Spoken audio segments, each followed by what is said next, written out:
கண்ணகி, இவ்விடம் அரசர், இவ்விடம் அமைச்சர்கள். காவலனே காவலனே காவியமும் நீரும் கையில் தெரித்து ஆவி பிடிப்பாடு வடிவில் அறுதி பாம்பிருக்கிறார் என்று உங்கள் மன்னிடம் போய் சொல்லுங்கள்.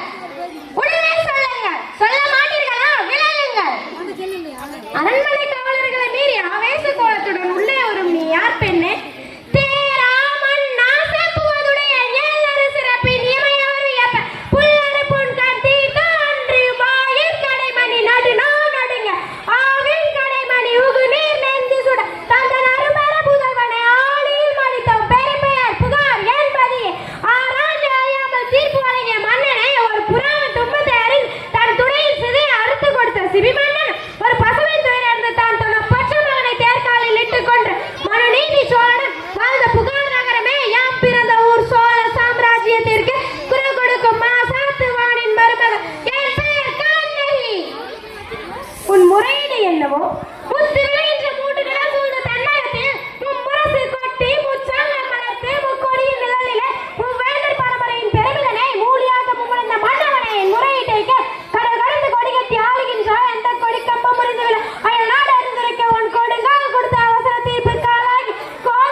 சிலம்பத்தினுடைய கல்வனின் மனைவி யாகவராயினும் நான் கேட்க மன்னானாக யார் கல்வன்? என் கணவரா கல்வன்?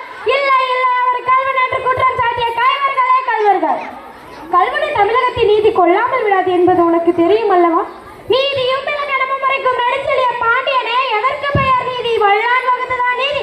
அல்ல அல்ல, நல்லான் வகுத்ததே நீதி. அதனால் தான் நான் வணங்குகின்ற தெய்வத்தை என் வாழ்வு கருவாலத்தை சாவு படுகொலியில் தள்ளிவிட்டீர்கள். குற்றனே எண்ணிப்பார். பொது மண்டபத்தில் விசாரிக்கப்பட வேண்டிய வழக்கு கோவில் மண்டபத்தோடு முடிவானேன். இதற்கு பெயரா நீதி? இதற்கு பெயரா நேர்? இதற்கு பெயரா அரசு? உமக்கு பெயரா அரங்காக்கும் மன்னன்? என்ன உன் கணவன் கையில் இருந்து அரசிக்கோ பெருந்தேவியின் சிலம்பு? அரசிக்கோ பெருந்தேவியின் சிலம்பில்லை, கோவலந்தேவியான் என்னுடைய சிலம்பு. என்னால் நம்ப முடியாது. நீ யார் நம்புவதற்கு? உன்னை யார் நம்ப சொன்னார்கள்? உன் மீது வழக்குரைக்க வந்தவன் குற்றவாளி நீ. என்ன நான் குற்றவாளி? அதற்கு அடையாளம் அடையாளம் வேண்டுமா? ஆயிரம் கேள்விகள் என்னை கேட்டு உன்னை குற்றமற்றவனாய் ஆக்கிக் கொள்ள துடிக்கிறாயே. இப்படி நேருக்கு நேர் ஒரு கேள்வி என் அத்தானே கேட்டிருந்தா நீதி வலுவான் நெடுஞ்செழிய பாண்டியன் என்ற பெயர் உனக்கு நினைத்திருக்குமே, என் அத்தானின் உயிரும் தங்கியிருக்குமே.